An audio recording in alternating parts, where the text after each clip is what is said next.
All right, so we are live here on my Geek Corner channel. So welcome everybody. I really appreciate you coming and just geeking out with me for a little bit on this wonderful Friday evening, end of the week. Yay! Mhm. Did you guys have a good week? Uh, yeah, I guess. Yeah. It was a rather dull week, a very dull week, but that's, I guess, the best kind of week. There you go. There you go. Dull, not too exciting, not too stressful. Just there. No, just the most exciting thing that happened was I've been to Pilates and my bakery is closing down. My local one. It's really sad. All these small businesses. Which will help Oh, your Pilates, no. won't it?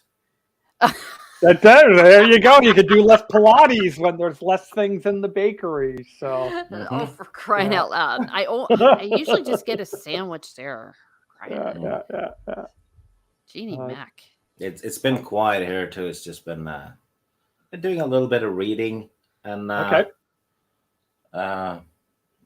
Playing some Fallout 4. I'm addicted to building those settlements you can build. Okay. So it's almost like Legos, isn't it? Yeah. I just keep adding to it and adding to Plunder it. an abandoned hospital and then go back to the settlements and use the resources you took and build Okay. stuff. And what else? Nah, nothing much. Just Nothing been much. Spending money I shouldn't spend on eBay. Oh, dude. Yeah, well, maybe we should get into that. We'll talk about that topic. But you have definitely been a high influence on me and my eBay habit as well. So Yeah, he's our enabler.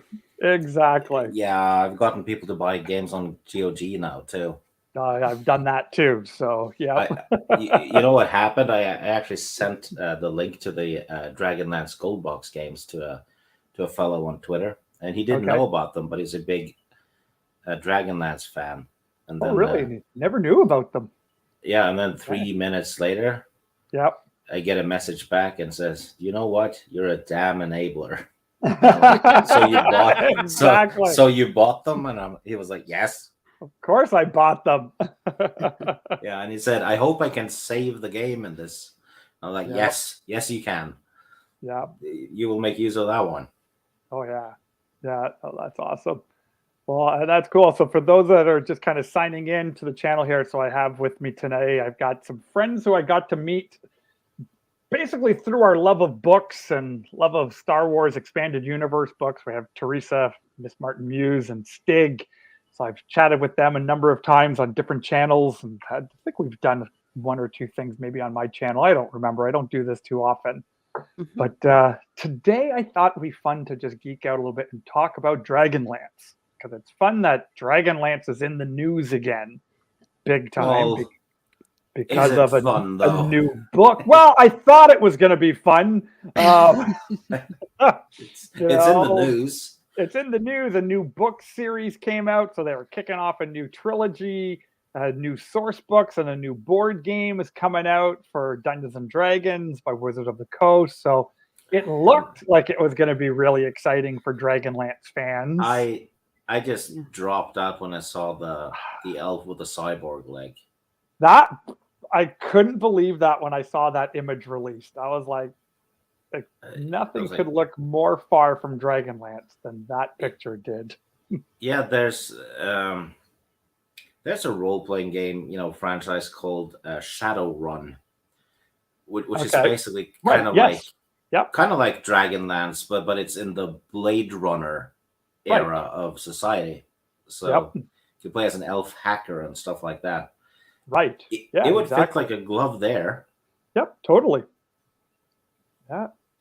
But it definitely didn't look like Dragonlance at all. So So what we'll do is we'll try to avoid. I mean, if we go there, we'll go there. But I like to, because my kids accuse me of being a hater all the time because I don't like anything anymore. But there's tons of stuff I love. Yeah, it's just the new stuff we don't love. I just don't like the new stuff. Exactly. So yeah, I mean, I get accused of that as well. But if you look at my Twitter, yes, all the old stuff I'm promoting. Yeah. Video games, movies, books, old comics. Yep. the thing is, I'm just consuming the old stuff instead of the new. Yep.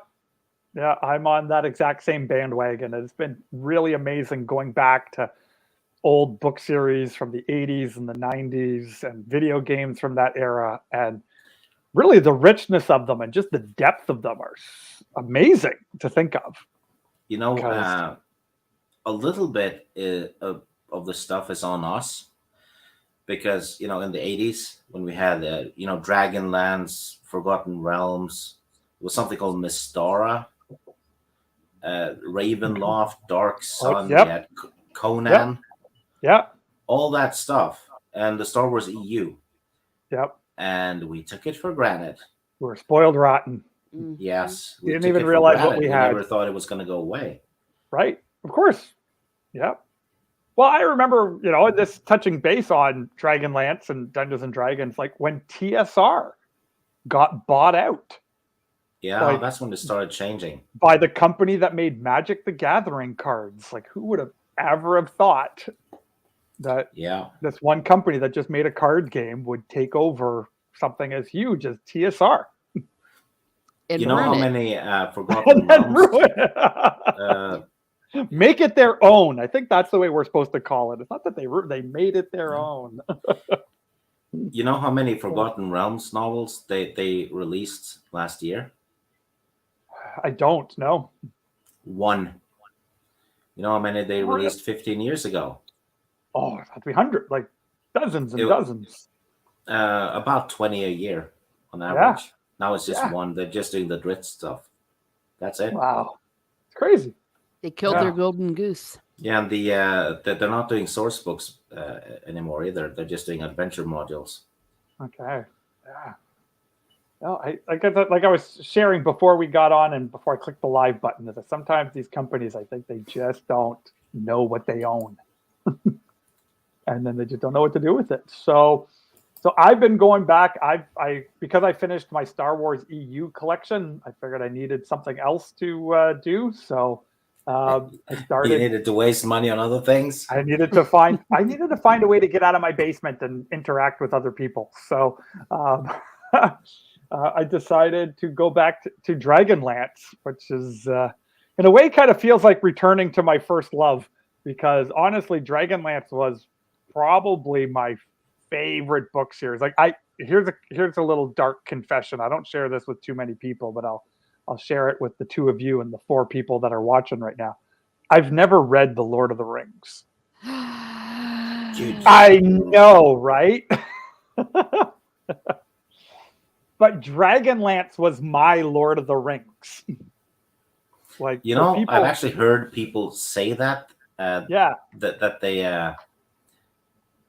they know that the Lord of the Rings is better and it's a bigger work and all that, but they like Dragonlance more. Yeah. So I'm going to get to Lord of the Rings. I definitely, there we go. Thanks a lot, Bill. Yes, I am a heathen. I'll accept that critique. You know. And you need to be shunned. You must be shunned. You can't see me, but I've turned my back to you. Yeah, and I haven't read all of Narnia either. So not only I'm not even a good Christian. I'm not a good fantasy person. You know, so. He's getting a phone call and you know. There'll be an emergency church meeting to kick me out of my role later, but that's okay. But Dragonlance, like guys that I grew up with, like in high school, who were like hardcore Tolkien people. Like I just knew everything about the world, everything about all the books and all that. That's what I was with Dragonlance. Like I knew everything. Like I had all the books and the modules and the role-playing game, you know, and everything. And I just like loved it. And so now I've just gone back and I just finished rereading the original Chronicles series. And again, it was like going home. It was like a homecoming. Like it was just gave me all the warm and fuzzies again of being back there. I get that with the Shannara books by Terry Brooks and the early Raymond Feist books and Robert Jordan's Wheel of Time. That's kind of my go-to, but I think it's because I read those when I when I was younger. I read Dragonlance later. Okay. So I think Dragonlance is probably at its best if you're a young teenager. Okay. Yep. When you read well, it, let me ask that question then. Like, so when did you first read it? Like, first read Dragonlance? Early 2000, maybe. Okay. And how about you, Teresa? Oh, I was gonna say I'm a newbie. I'm a baby. I first read it in June, and I remember this because I was taking this big old master's class right before it, and it interrupted my Dragonlance. I started the original trilogy. What do they call it? Is it the Chronicles? Yes. Yep. I started that in June and got through the first trilogy very quickly, and then started the Test of the Twins, but I got interrupted by my studies, and then I just finished not the Test of the Twins, the whole Twins trilogy. Yeah, that's right. So finished that just 2 days ago. Time of the Twins, War of the Twins. You know what you said halfway through book 2? It's like Flint and Sturm are my favorites. Oh, there we go. I was like, okay. Yep. Yeah. And she's like, I hate Kitiara.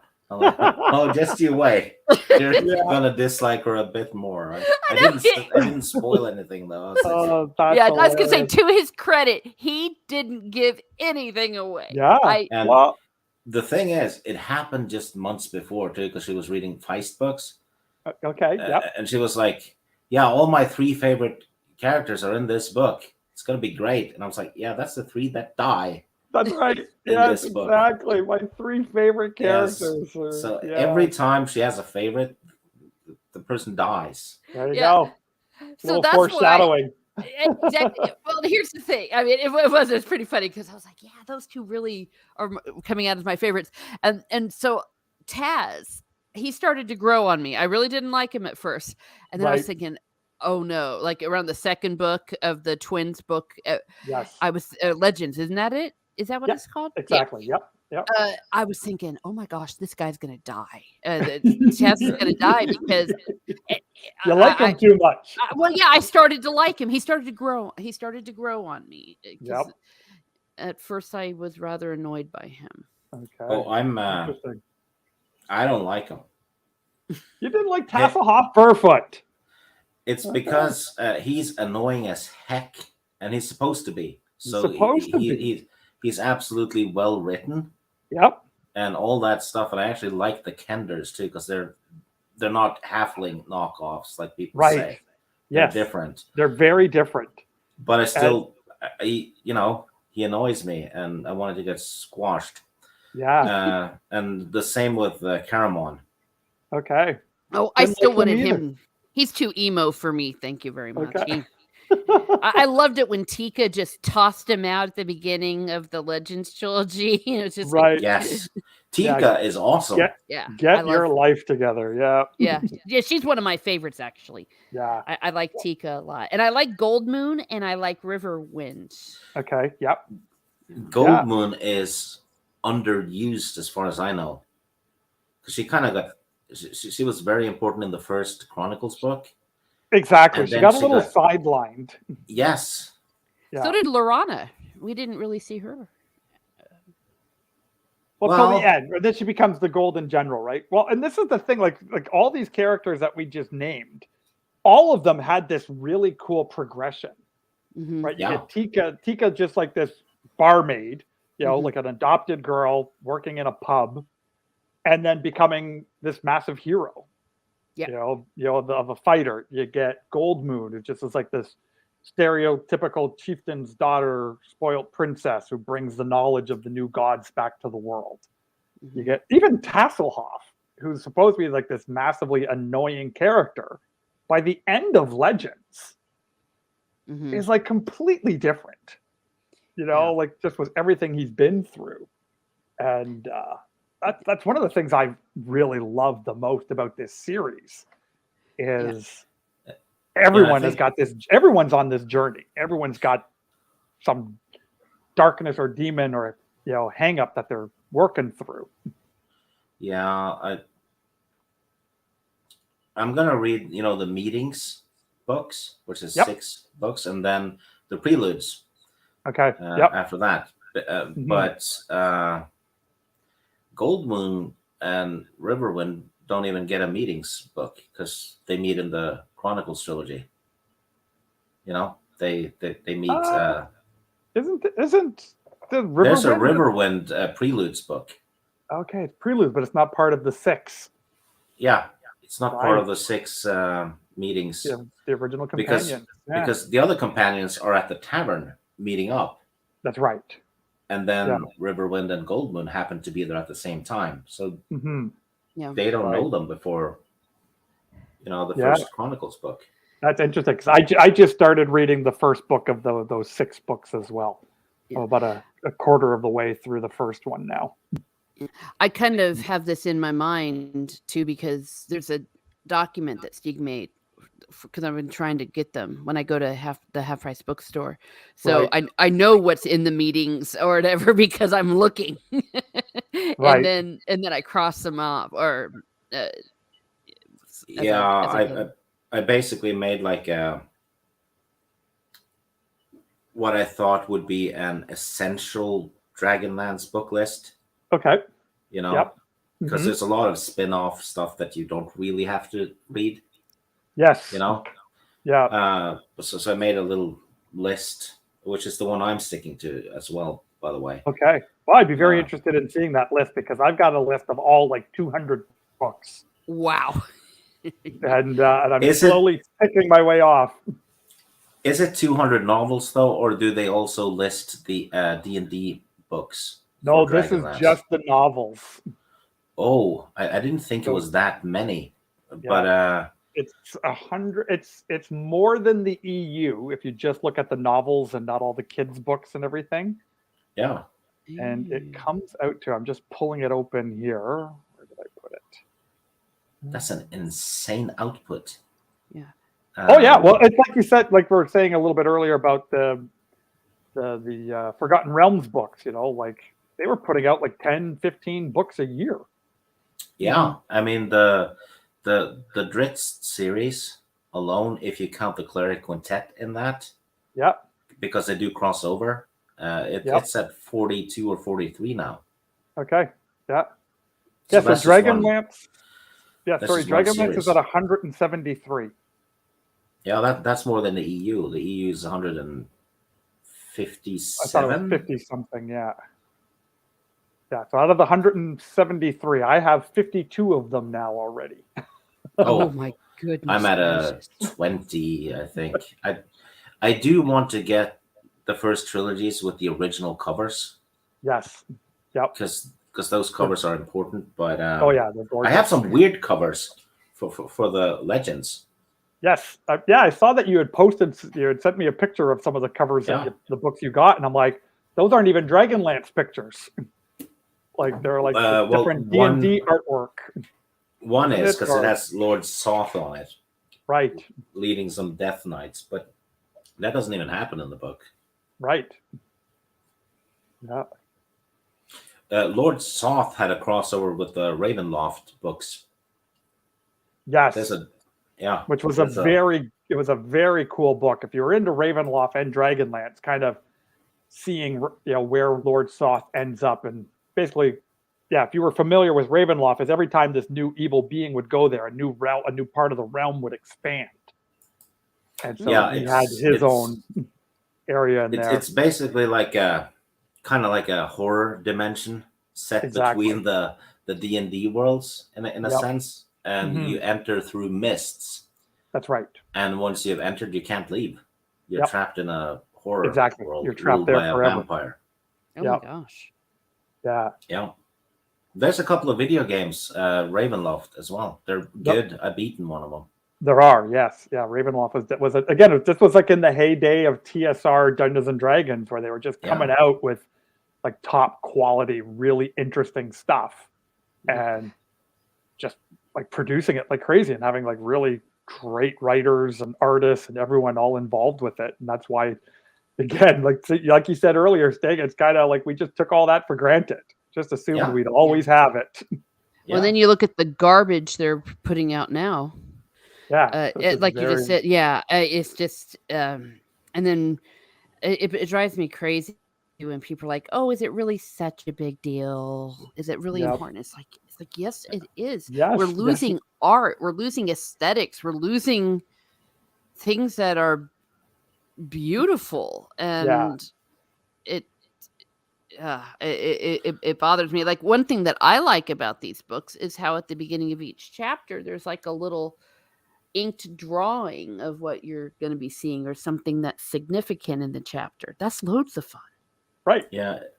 There's another thing I saw, people were cheering on the new stuff and like, finally we can put our pronouns and genders in the character sheet. And I'm like, you could that in the first edition.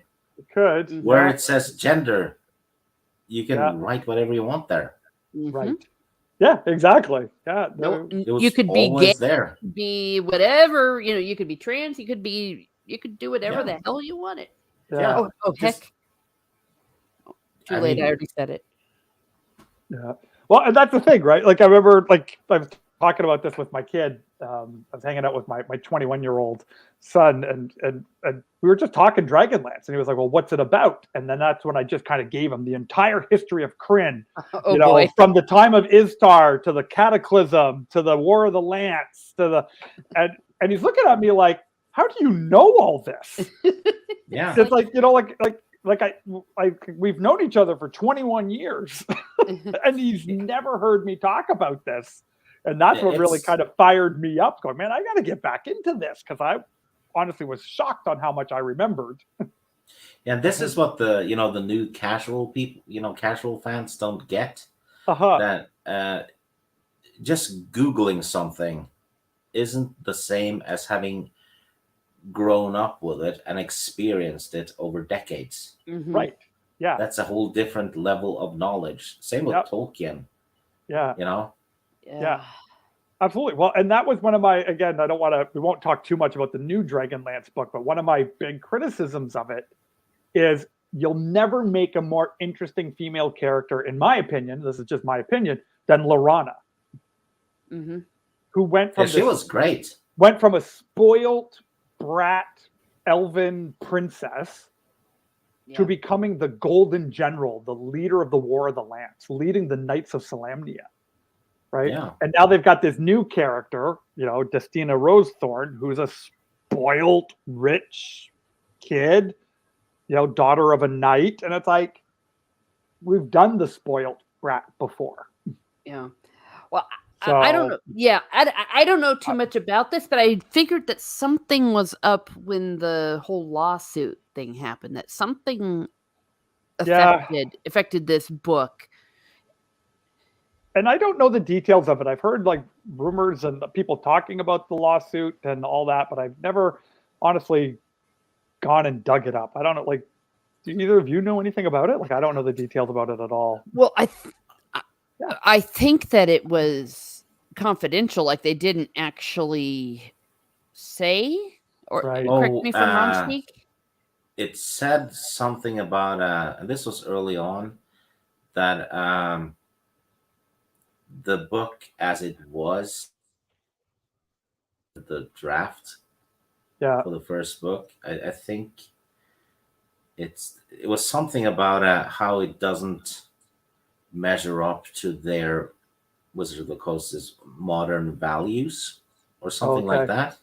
Right. Yeah. Something I know they wanted them like that. I know they wanted. Oh, sorry. Yeah, I know they wanted him to do extensive revisions. I mean, that for sure. Right. Yeah. By the looks of it, it's kind of like it probably didn't check all the boxes they wanted checked. Right. That's what I'm thinking, because that's how it reads. But here's the thing: if you look at the first Dragonlance trilogy, the Chronicles, it's, if you boil it down, it's basically an ad for D&D, because you have one of each race and one of each class. Yep. So if you, but that's what it was. Yeah, that is what it was. Like the authors of that got together with their friends. I mean, this was always the lore of Dragonlance, and they were playing the modules. Mm-hmm. Yeah. Right. And then just put it into novel. Yeah. Do you know what the and it first had that and it had that feel. Do you know what the first Dragonlance product published was? What wasn't it that first there was like a module, I can't remember the name of it. No, it was a short story that is in the Magic of Kryn book. It's Raceland's Test. Oh, okay. Yeah, that was the first published Dragonlance thingy. Okay.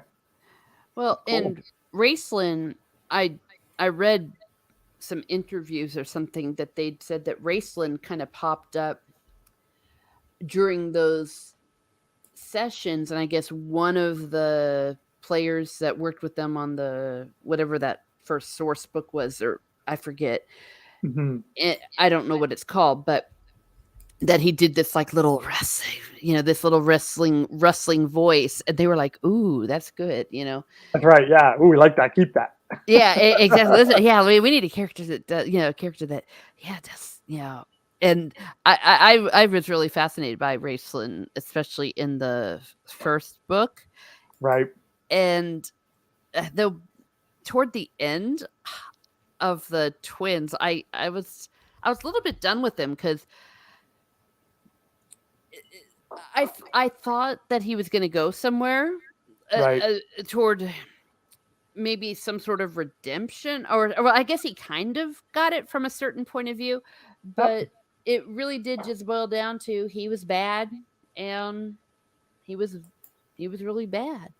He's really bad, but every once in a while you get this little glimpse of him with the gully dwarf, and him with his brother, and him with other, even with the chick, Chrysania. Chrysania, yeah, exactly. So, yeah. I love the little the gully dwarf. Actually, it turns out that was the true romance of the whole thing. She loved him so much. Exactly. Yeah. Well, and that's what one of the things I loved, and especially going back to Dragonlance after reading it. I read it when it first came out, like what, 84, 86, something like that. I was a kid. I was like 13, 14 years old when that came out. And then going back, you kind of realize how much stuff happens through these secondary characters. Mm-hmm. And like the main story, they just kind of go, oh yeah, by the way, the War of the Lance happened. And it's like, what? It's like, and they focus on Lorana getting captured, and there's this whole war going on, which you don't get a lot of detail of, because it was very, again, like role-playing games would be. It's not like a modern day role-playing game or a modern day video game where it's all about the fighting and the violence and the battle. That was there, but it was more about the character and the story. Yeah, like a role-playing game. One of my gripes when it came to the first Dragonlance trilogy was that some characters would they'd be introduced and we'd know nothing about them. Right. And then later on, they would be incredibly important for seemingly no good reason. Like, the blacksmith that lost his arm. Right. Yes. And then later on, he's back with a silver arm and he's really important. And I'm like, that came out of the blue. Right. Yeah. It did. Yeah. Well, and I wonder, because again, I didn't go through, even though I owned a bunch of them, I'd never gone through all the modules. So I wonder, some of those side stories, were those done in the role-playing game, done in the modules? Like that. Some of them were done in the Tales books. Right. Yeah, but those were written later to fill in. Yes. Yeah, and it was weird because when the second book starts, we're told that they traveled through this and that and battled ice creatures and stuff. Mm-hmm. And I'm sitting there thinking, why didn't you put that in the book? Right. Yep. Yeah. Yeah. And then they did separate books with that stuff in it. Right. Yeah, I wonder how much of that was planned, because again, they were putting out 15, 20 books a year. Yeah. I I think they didn't plan it too well. Yeah. Because if you look at the publications and then look at the reading order, it's all over the place. Right. Yeah. So they did retroactively add things. Yep. But I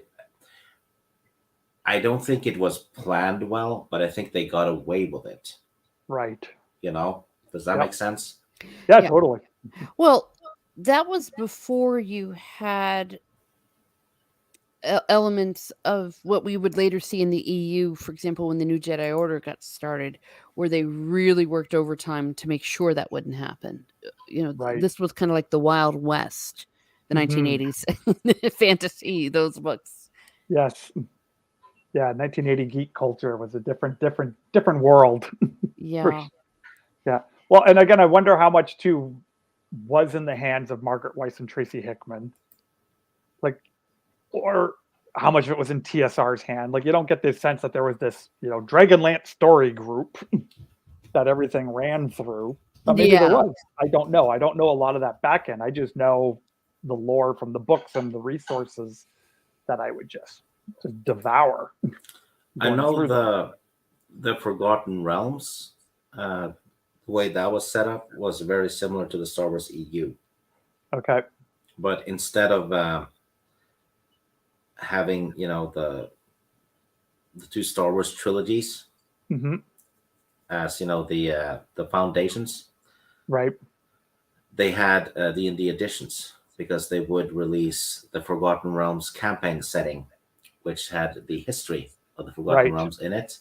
Yep. And, in the second edition, it stopped at a certain year, and that's where all the modules would take place and the novels would spring from, right? Right. And then when the third edition came out, they had moved, a decade or two or maybe more ahead. And the events from the novels had been added to the calendar, basically. Okay. And so on, which was very much how they did with Star Wars EU. And I'm thinking, since a lot of the EU writers also wrote Forgotten Realms books, I think they would have taken that with them to the EU planning room, right? Right. Yeah. Yeah, totally makes sense. Yeah, and they knew, they've already been down that road. Yes. Because a lot of people think that Star Wars EU was the first one who did a continuity like that. Right. It wasn't. I'd say it was the Forgotten Realms. Right. Even though Dragonlance started before the Forgotten Realms. Yeah. I think the continuity Forgotten Realms did. Yeah, Forgotten Realms did the continuity better. Yeah. Well, Forgotten Realms became a much bigger part of Dungeons and Dragons on a whole. Yeah. Right. It became the main gaming world, didn't it? Correct me if I'm wrong. I didn't play it. The weird. It is now, but the weird thing when you had the second and third edition, the basis for the rules was actually the Greyhawk. Right. It was setting, all Greyhawk, which was weird, especially in the third edition, because they didn't have Greyhawk products. That's more than I know. But they had Forgotten Realms all over the place. Yeah. Well, and that's why I was kind of surprised, Dragonlance being such a popular book series, at least in because it was Lord of the Rings, caliber for me in my little world I lived in. Looked like it should have become this much bigger thing, and it just never seemed to get there. You had a bunch of modules that came out, but it never became the D&D gaming world. I think maybe they missed some opportunities with it because they did do some video games. Yep. But quite a few of those were just they slapped the Dragonlance logo on it, and the games were kind of lackluster. Right. But imagine if they had started selling Dragonlance action figures. Yeah. Or, something. Anything. Yeah. So, yeah. Well, I just don't know, but I'm trying to think. I would have bought a Raceland. I gotta admit, I don't know what he is. Why the chicks kind of like him a little bit. There's something dark about it. And it's bad boy. Yeah. Yeah, the bad boy and the. Though he got pretty evil though toward the end. I found him more magnetizing in the first one than in the Test of the Twins. Okay. I really thought that Chrysania was gonna bring him over to the light. Yeah, she was gonna save him. I know. So for a while there, I almost had hope back, but then it just became so clear, and I was like, maybe he's gonna like die and come back and as a better person, or I don't know, because I don't know the lore, but I'm not a lore chick there, so but it makes sense. Are we allowed to say spoilery stuff? Oh yeah, the book is 40 years old, so we can definitely spoil it. Okay, so help me out. Help me out here, because at the end he was in the little portal thing, and so he gave Caramon, like, he used the Force or did something that made the little thing seal it off, but he had to stay behind. Yes, he stayed in the abyss. Now, him staying in the abyss, though, that wasn't the same as like the bad abyss. Like, he's in hell, basically, their version of it, where the Queen of Darkness lives. So he's still in hell then, right? Yeah. So there was a short story, and it might have been in the one that you read, Stig, in The Magic of Kryn, where Caramon got a vision from Paladine that Raistlin is dead and is at peace. That's how Caramon was able to kind of move on with his life, just knowing that his brother is at peace. Okay, so technically, sorry. There was another short story in it. It's kind of, I can't say it because I'll spoil something for Teresa. Okay. Well, there you go. Don't do that. See, I got the sense that, say, the witch, I usually use a stronger word for her, Kitiara, yes. that her final destination was worse than what Raistlin's was. I really got the sense that woman was damned. If there was an equivalent to what we hold as definitely in the hellfires, no pass go, she's done. But Raistlin, I felt was on a different plane than what she. Yeah. Well, and that's a good was probably more evil than Kitiara. Wow. I think initially, but there was a redemption. Right? Yeah, that he redeemed himself.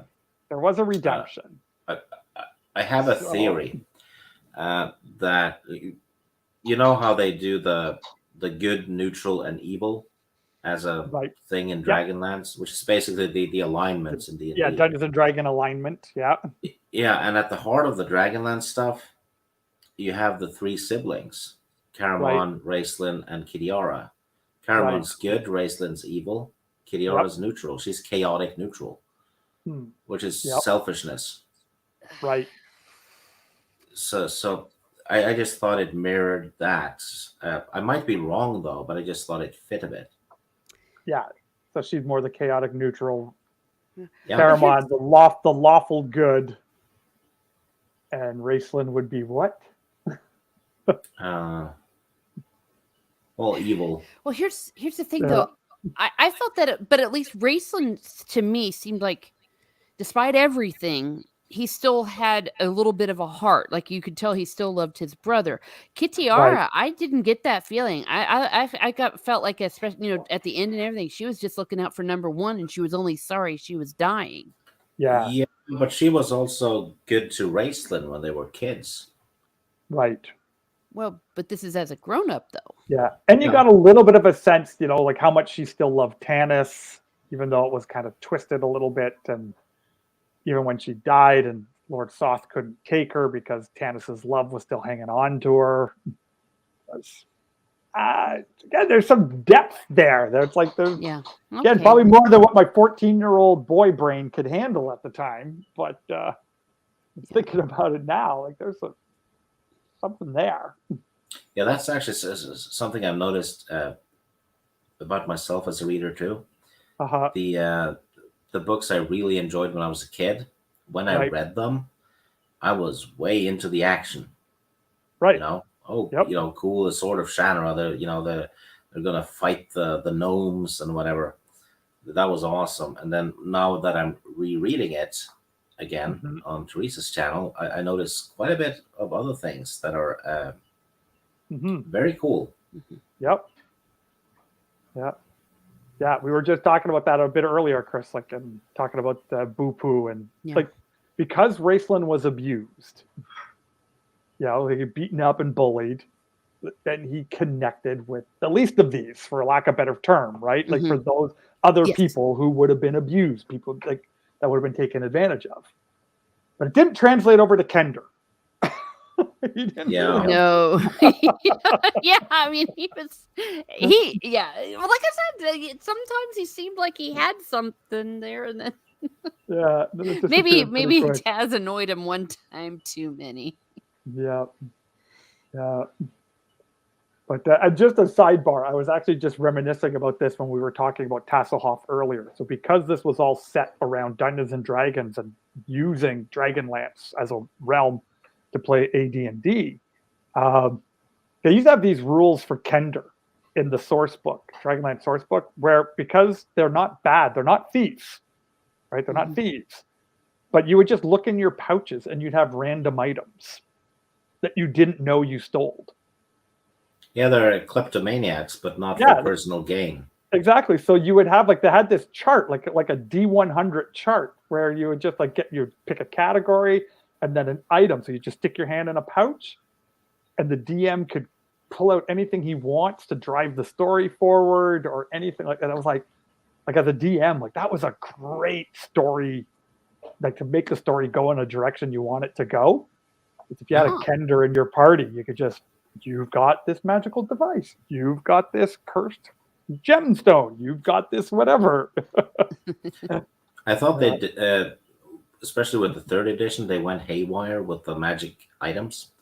Right. And I don't think they thought it through because, well, one example, there's a chess piece. It looks like a tower.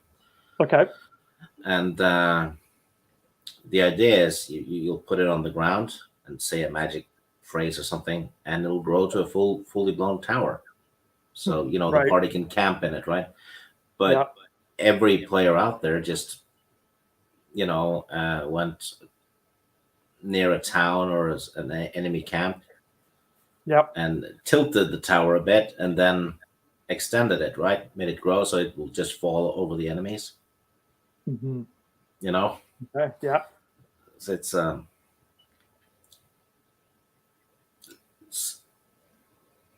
one of my gripes with D&D, right, is the magic. They took the magic too far. Okay, in what way? I know it's for game purposes and all. Yep. But if magic is everywhere, you know, it's no longer magical, is it? That's not special. It's a science. Right. Yep. But then again, if you have very little magic, you can't really play as a wizard, can you? Right. Yep. So I get that, but it's kind of, when you read it, quite often it'll be too much magic, and that's the case in the later Drizzt books as well. Okay. So everyone has piles of magical items. Mm-hmm. Yeah, and that was something I thought was unique about Dragonlance, and even in Chronicles when we learned about the 3 different orders of the mages. You have the white, the red, and the black mages. The good, the neutral, the evil, and then just the test of high sorcery, right? Like the Tower of High Sorcery, putting on a test and really controlling the limit of the number of wizards out there, really. And again, for me, I thought that was a fascinating component to that because, again, I didn't have a lot of other fantasy novels to draw from, but it just felt very different than just, hey, I'm a magic user. It's like, hey, this is a big deal. It's a serious thing. I'm wondering though. I have a question for Teresa. Mm-hmm. Since the Dragonlance books were your introduction to D&D literature, but you've read plenty of other fantasy books, where there's a lot of magic.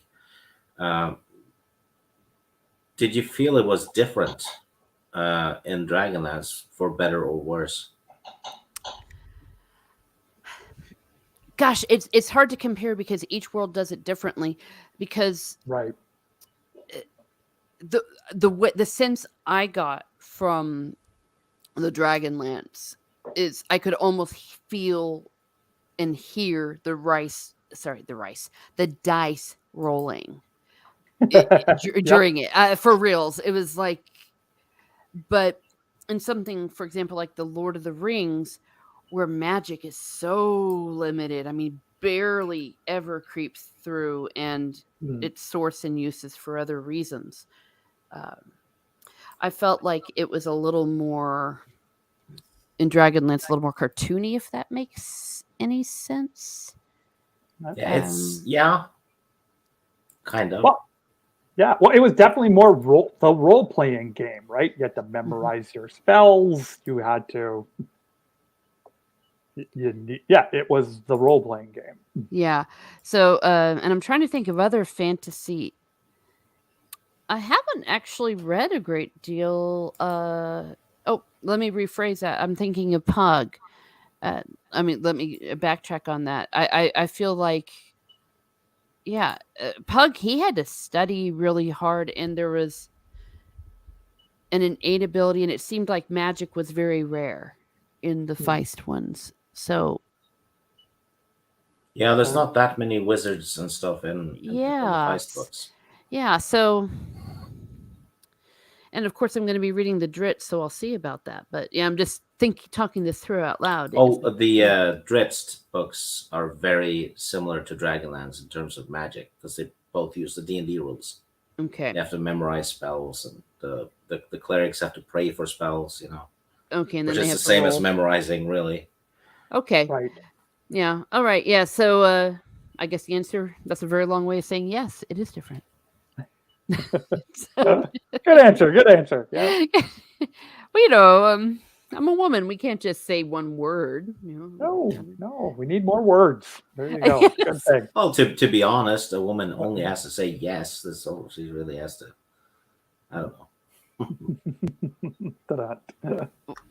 You broke up. Was that a? I said women really only need to say one word, and it's yes. I figured it was a something sandwich, toxic. And then yes. Yeah, I have to have a few more words around it. I knew it. There we go. Yeah. Oh God. We're gonna go there eventually. Let's reel that back in. Okay, here we go. Yeah. Yeah. But again, No, go ahead. Sorry, go ahead. Oh no, I was just gonna say, someone clips it. The Reverend is making sexist jokes. That's okay. I'd be cool, but if someone clips it, I just don't care. So it's all good. Yeah. Well, it wasn't him, it was I. There you go. So that's true. That's true. I get away with it, so yeah, that's what Pastor Kevin gets for dealing with all these people. So on the internet. But again, again, if we kind of compare Dragonlance, even like just the original 3 books, so Dragonlance Chronicles, like when you're recommending, because I've got a lot of friends who don't read fantasy books. Actually, most of my friends don't even read, right? And so trying to encourage people. So when people are like, wow, I don't like any of these TV shows that are coming out. I don't like any of these movies that are coming out. I don't like where this is going. I've been really trying to encourage people to read.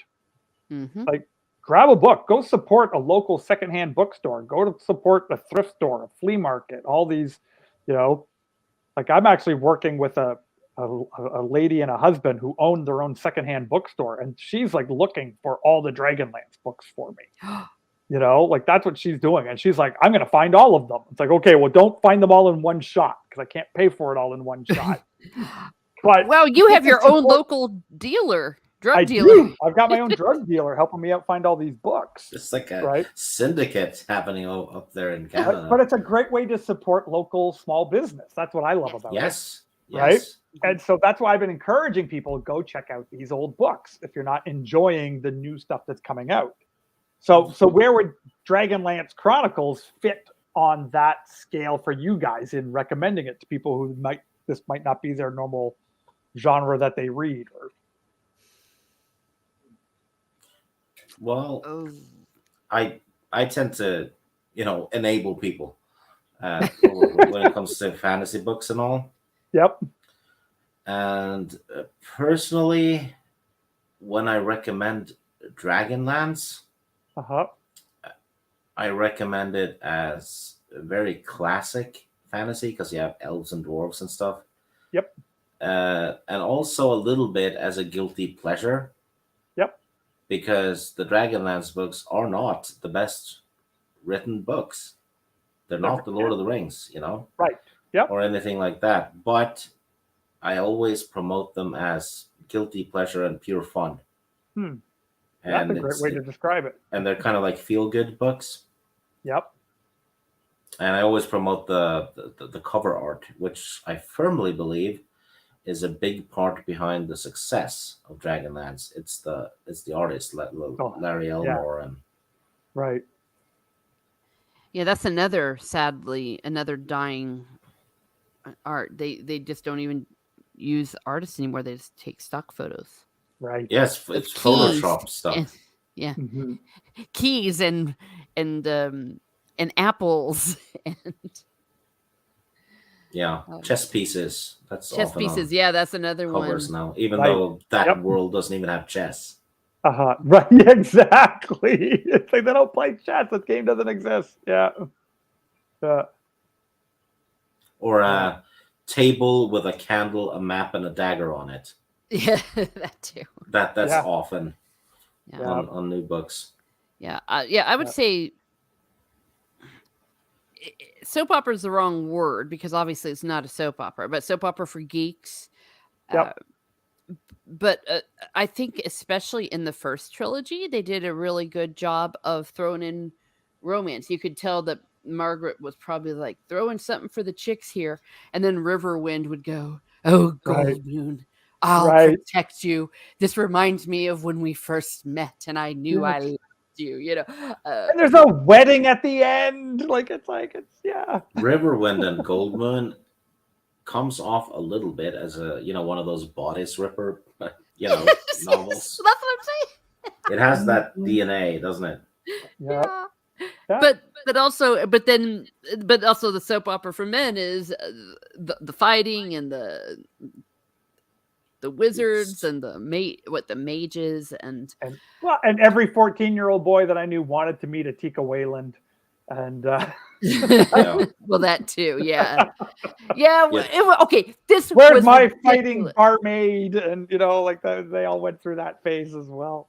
Yeah, a fighting barmaid who was always like, "But I want to sleep with you." And gushing over her man. Yeah, and he would be like, no, I don't want to. And she's like, please allow me to sleep with you. I was just like, dude, woman, back off. The guy, he maybe Tika doesn't want to Wayland, get pregnant. Tika Wayland is in the wrong franchise. She should have been in the Conan franchise. She would have gotten her wish. Oh, there you go. Yes. He would have just flung her over his shoulder. Yeah. That's another franchise I try to push on people a bit. Conan. Yeah. They're more gritty, but they're not sleazy. Right. They're dark and there's some sexual stuff, but it's it's still it has that same guilty pleasure fun factor. Sure. Yep.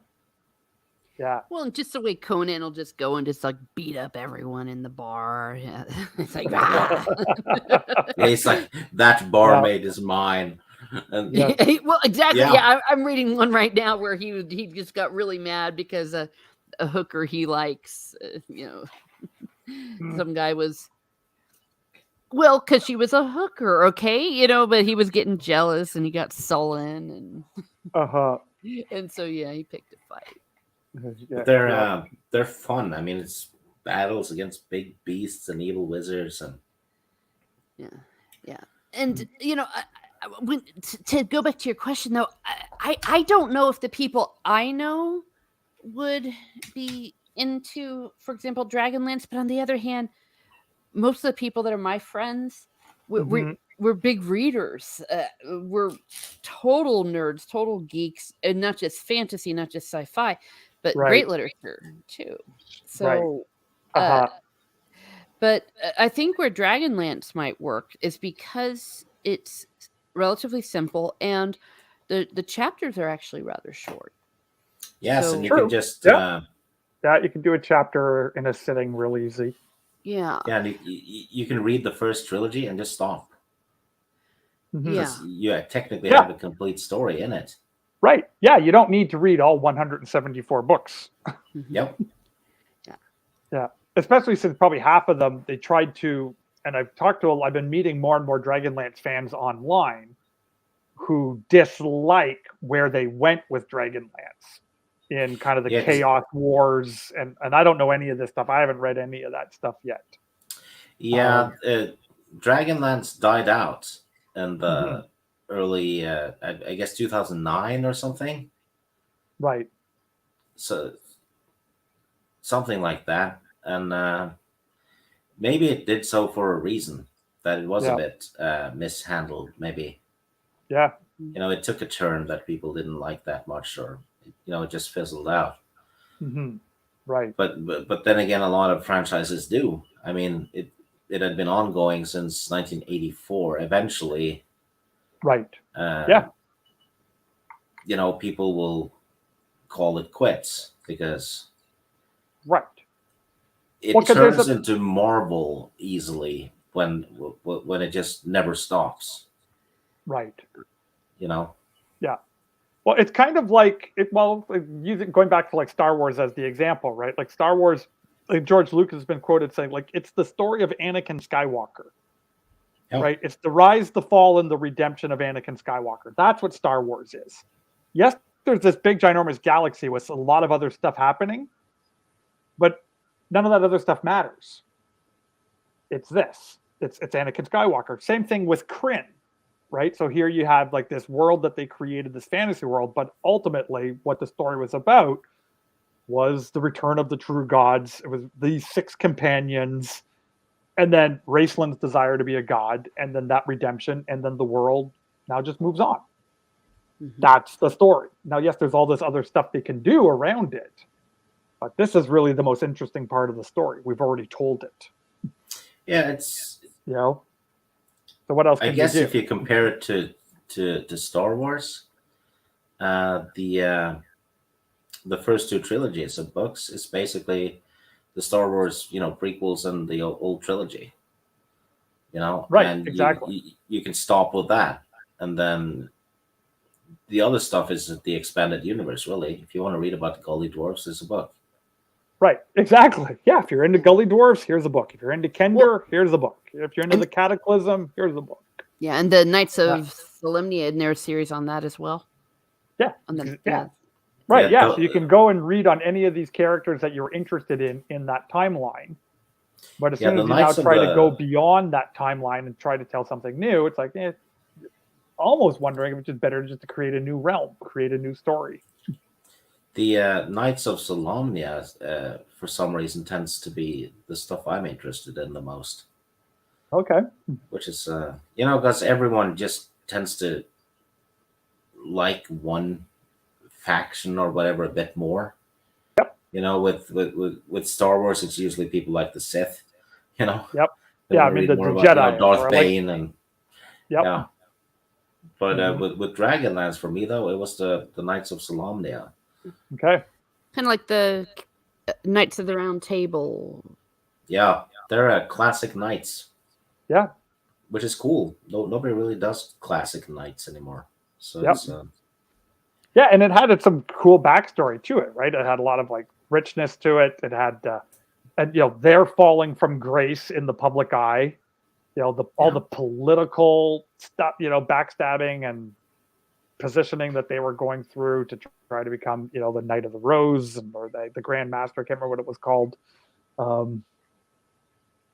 There's a lot there that you could explore, and especially if you're into that kind of political backstabbing type of storyline. Right? Oh yeah, like, set in the fantasy world. Like that would be some good stuff. Yeah, there's a little bit of almost Game of Thrones. Yeah, within the knights. Mm-hmm. Yeah, because they all had their favorite, and we want this one to be in charge, and we want him to be in charge, and yeah, and then you have people go, oh yeah, but this knight saved my life back when, so I need to vote for him. Yeah. Even if he's actually the worst choice. Yep. Yeah.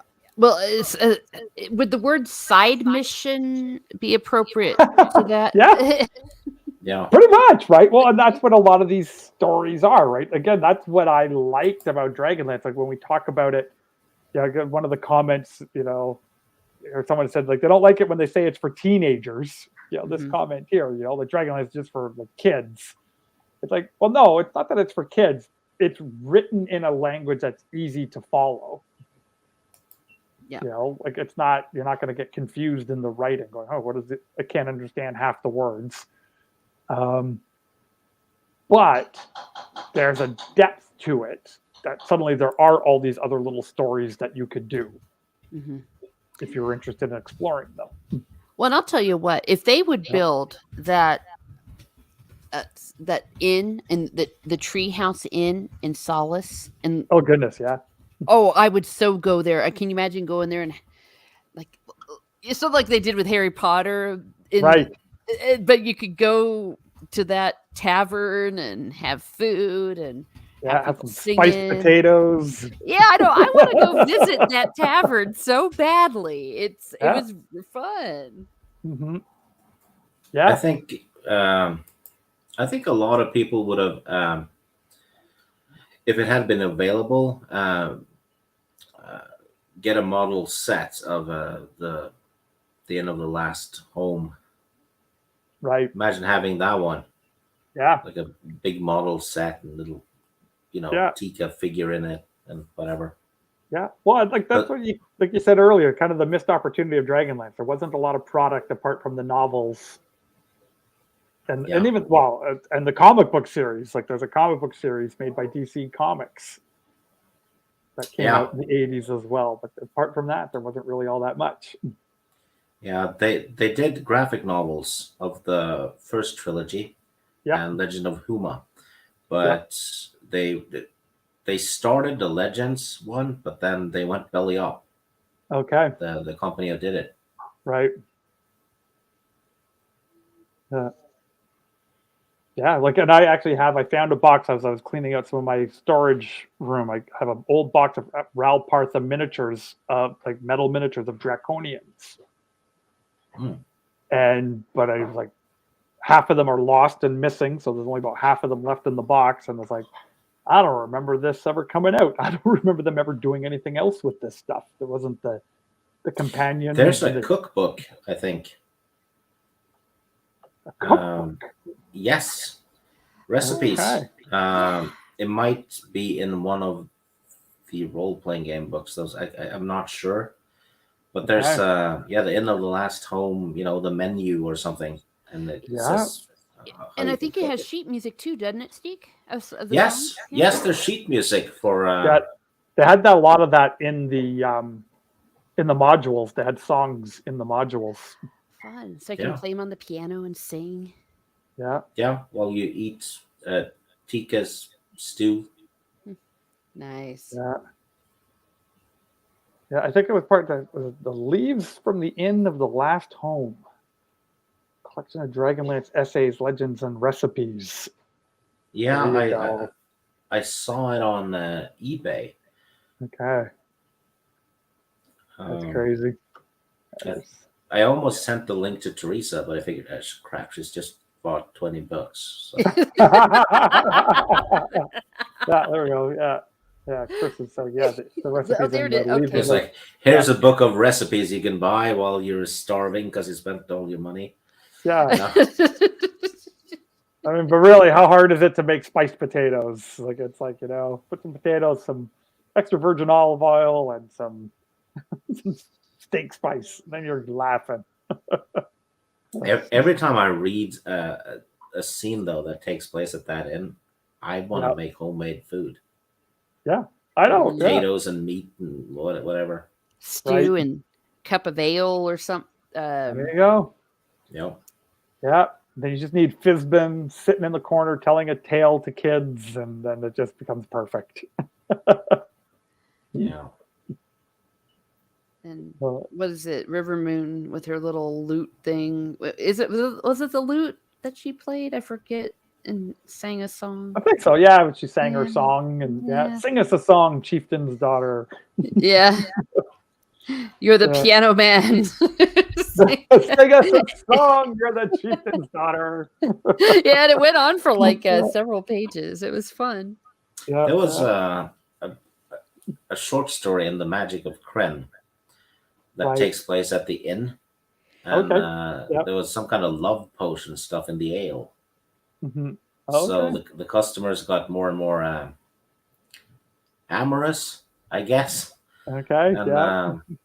And Tika was walking around singing, and I think it took place before the trilogy. Right.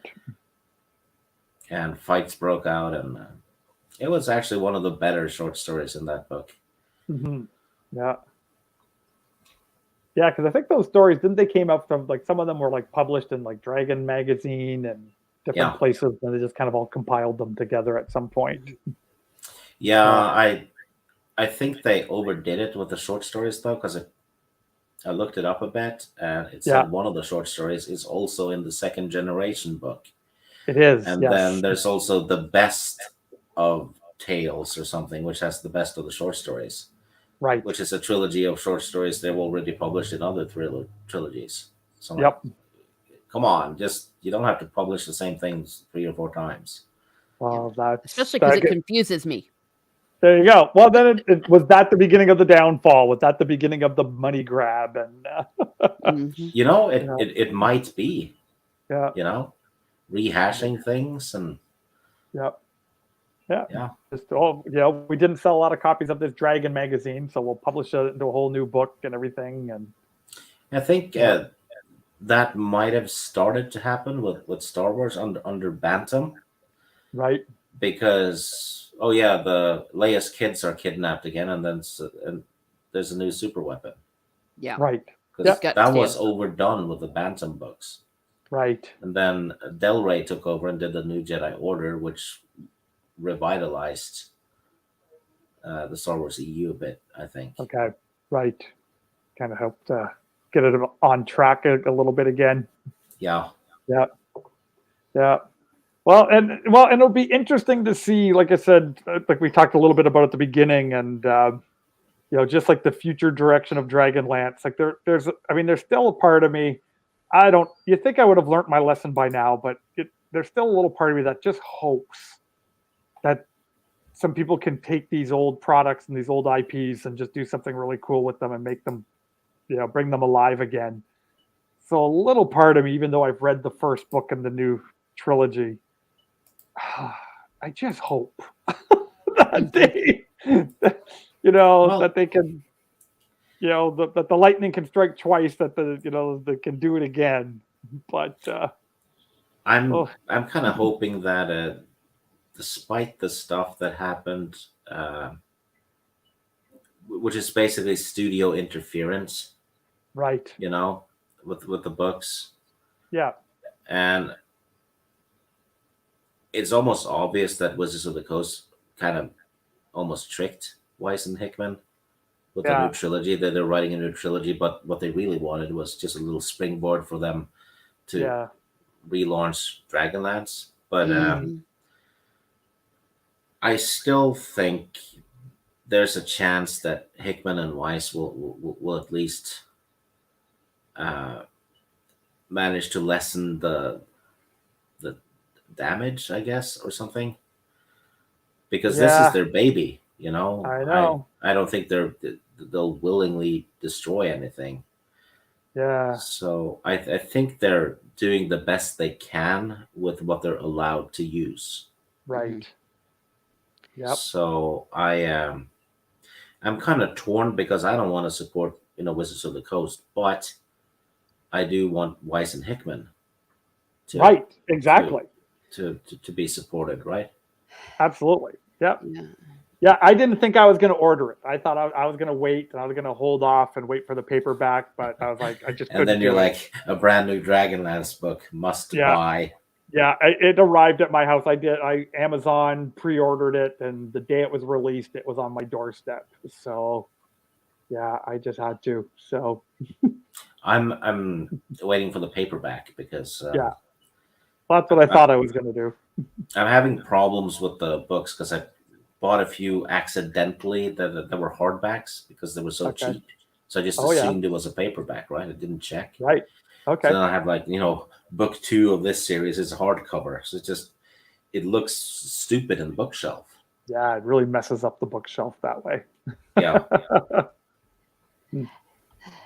Must be beautiful. But to be fair, it really does look good when all the books are correct and you can see like the different colors. It becomes like a mosaic. It really does. Yeah. So yeah, and books decorate a room. They do. Mm-hmm. Yeah. I just sit in my geek corner every night. I just sit in that corner and I'm like, oh, I love this spot. Just right here with all my books. Yeah, just get a big comfortable chair and a little table for a cup of tea or whatever. Exactly. Just sit down and read. Yep. Best man cave ever. Yeah. No, that's it. That's it. So for me, that's what's been fun about going back to Dragonlance. Again, like I said at the beginning, it feels like coming home. And this is what I'm trying to do a little bit more is if I get other people reading this stuff and talking about this stuff, and for me, that's what I love. So, we can all sit there. It's easy to go on YouTube and talk about She-Hulk and how much we hate it. Or we can go on and we could say, hey, here's a book I read and it's written 40 years ago before you were even born, and you'll love it.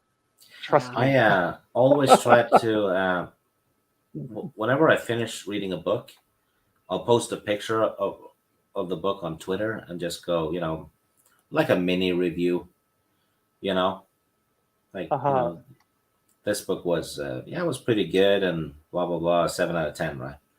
Right. I always try to do that. It is kind of. Yeah, absolutely. Quite often it'll get actually quite a bit of interaction. Yeah. Totally. I had one guy who's also a priest, actually. Okay. Sully, something. He started reading he was going to start reading the Witcher books. Okay. Because of a tweet I did. Yeah. Well, that's cool. So yeah, and those are good. Yeah. Yeah. I've heard good things about those. I've never read it. I've heard great things about it. Yeah. Gritty, kind of realistic. Okay. But the characters are so good. And it's done. Yeah. There's 2 short story books and then a standalone, and then there's 5 books in the main series. Okay. You do need to read them in order, though, all of them, right? To get all the references later on. But yeah. Cool. Well, and then that's what I love about it. Like when the community's out there, we're all kind of recommending these different books, recommending these different stories, and then people engage with it, and I think that's awesome. Like I just love it. Yeah. So it's trying to do that more and more. It's another thing we took for granted, isn't it? It really is. It really is. Yeah. Yep. Well, cool. Well, I've really enjoyed chatting with you guys. I actually have to start getting ready to wrap up because people are looking at me for when am I going to make them dinner. So I'm going to take care of that.